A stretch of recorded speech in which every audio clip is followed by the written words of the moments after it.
कोई इतने खबीस लोग होंगे वो चलते हुए कंटेनर पे चढ़ाते हैं आप बच्चियों को। इमरान खान के अपने बच्चे तो है नहीं यहाँ पे, वो तो लंदन में है। परवेज इलाही का तो एक बच्चा नहीं था कंटेनर पे।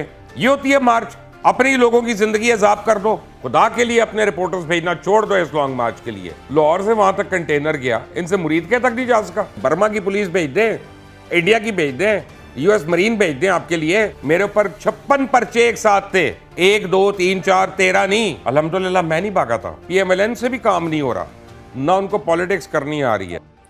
नाज़रीन, लॉन्ग मार्च अपने रास्ते पर रवां दवां था, लेकिन एक अफसोसनाक वाकया अब से कुछ देर पहले पेश आया। चैनल 5 की एक रिपोर्टर हैं सदफ, उनके जाँ बहक होने की इत्तलात सामने आई। पता चला कि वो कंटेनर पर चढ़ रही थी और उनका पाँव फिसला और वो कंटेनर के नीचे आकर जाँ बहक हो गई। और ये भी इत्तलात आ रही है कि कल ही उन्होंने खान साहब का इंटरव्यू किया था और वो बहुत खुश थी इस हवाले से, इंटरव्यू के हवाले से। बशीर साहब, जाहिर है बहुत ही अफसोसनाक वाकया पेश आया है, दिल बड़ा उदास है जब से ये पता चला है। आप क्या समझते हैं, कैसे पेश आया ये वाकया? आपके पास अब तक इसकी क्या इत्तलात हैं? क्योंकि 2-3 किस्म की खबरें सामने आ रही हैं। पहले आप अपनी खबरें बता लें, फिर मैं आपको बताऊंगा क्या हुआ है, क्योंकि आपको यकीन तो आना नहीं है। क्योंकि सर, एक खबर ये है कि वो कंटेनर पे चढ़ रही थी, उनका पाँव फिसला और वो नीचे गिर गई, जाँ बहक हो गई। एक खबर ये है कि वो खान साहब के कंटेनर के नीचे आकर जाँ बहक हो। अब समझ नहीं आ रहा कि असल में बात क्या है।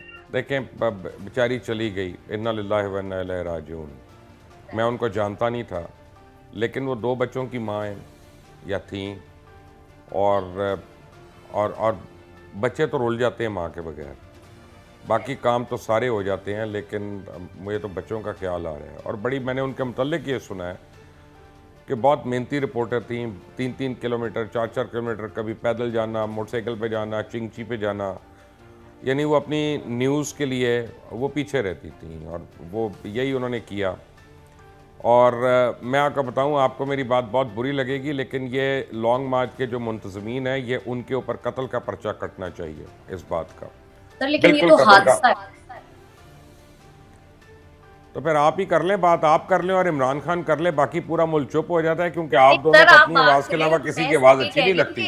एक हादसा हुआ है ना, किसी के साथ भी। मैं अगर आपको पूरी बात बताऊंगा तो आपको पता चलेगा हादसा कैसे हुआ, ठीक है ना। वो क्या कर रहे थे कुछ दिनों से, 3 दिन से, कि एक 2 रिपोर्टर्स को बुलाते थे कि जी चेयरमैन का इंटरव्यू कर लें, और ऊपर चढ़ाते थे और इंटरव्यू कराते थे। अब इसको उन्होंने दोबारा बुलाया, परसों इन्होंने मेरा ख्याल किया था, 2 दिन पहले इसको उन्होंने दोबारा बुलाया और कंटेनर पे चढ़ा रहे थे, और साथ कंटेनर चल रहा था, ठीक है ना।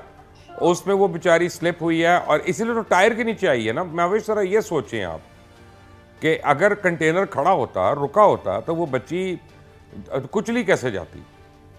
कंटेनर मूव कर रहा था, चल रहा था, और आप ये देखें कि ये कितनी क्रिमिनल एक्टिविटी है, कितने खबीस लोग होंगे वो, कि जो अपने एक बच्ची को चढ़ाने के लिए 1 सेकंड के लिए रोक नहीं सकते थे कंटेनर के, चलते कंटेनर पे चढ़ जाओ। जैसे कोई पार्टी का वर्कर है या कुछ है कि जिसको आदत है, आप जुल्म की भी एक इंतहा होती है, और ख़ुद तो वहाँ से हाथ झाड़ के चले गए कि एक सानिया हो गया, एक हादसा हो गया। ये शहादत हुई है, वो अपने फ़र्ज निभाते हुए बेचारी शहीद हुई है, वो अपनी जिम्मेदारियां करते हुए शहीद हुई है, अपनी ड्यूटी पे शहीद हुई है, वो अपना काम करते हुए शहीद हुई है, वो आप तक, मेरे तक, बाकियों तक खबर लाते हुए शहीद हुई है। और ख़ास तौर पे उन लोगों के लिए जो पीटीआई के सपोर्टर्स और फॉलोअर्स हैं, उनके लिए खबर ला रही थी। हम लोग तो यहाँ बैठे हैं, हम लोग तो जा ही नहीं रहे उसके करीब भी, ठीक है ना। और आप उसके मुतल्लिक कह रही हैं कि हादसा था।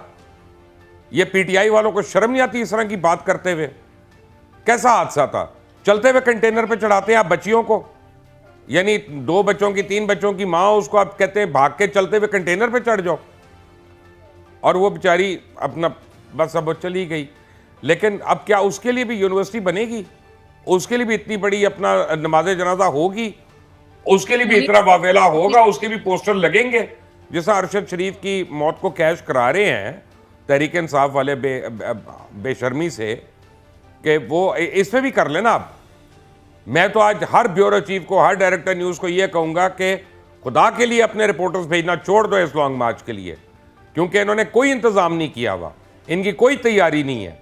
ये चाहते हैं कि लोग आएँ और बस इनकी अपना गुड्डी चढ़ी रहे, इनकी दुकान खुली रहे। जब हमने पहले लॉन्ग मार्च किया था माविश, हम 20-20 गज का हमने गैप्स बनाए होते थे, रजाकार होते थे, आगे पीछे रस्से लेके, और वो गैप सिलवाते थे। और ये हमें डॉक्टर ताहिरुल कादरी ने सिखाया था कि इस तरह कंटेनर मूव करना, वरना कोई ना कोई आ जाएगा उसके नीचे, खुदा ना खास्ता। और वो गैप से के चलते थे। हम गए वहाँ पे, हम 120 दिन इस्लामाबाद बैठे रहे, लाहौर से वहाँ तक कंटेनर गया, इनसे मुरीद के तक नहीं जा सका। ये कैसे इंतजाम किए इन्होंने? सर आप ये कह रहे हैं कि ज़ाहिर है 3 घंटे की लॉन्ग मार्च है, चौथे घंटे ये बनी गाला में अपने घर में होते हैं, कहने को मीटिंग कर रहे हैं, फिर बाद में ट्वीट कर देते कि मैं मीटिंग नहीं कर रहा। असद उमर कंटेनर पे लोगों को बताते नहीं बहुत ज़रूरी मीटिंग है जिसके लिए गए हैं।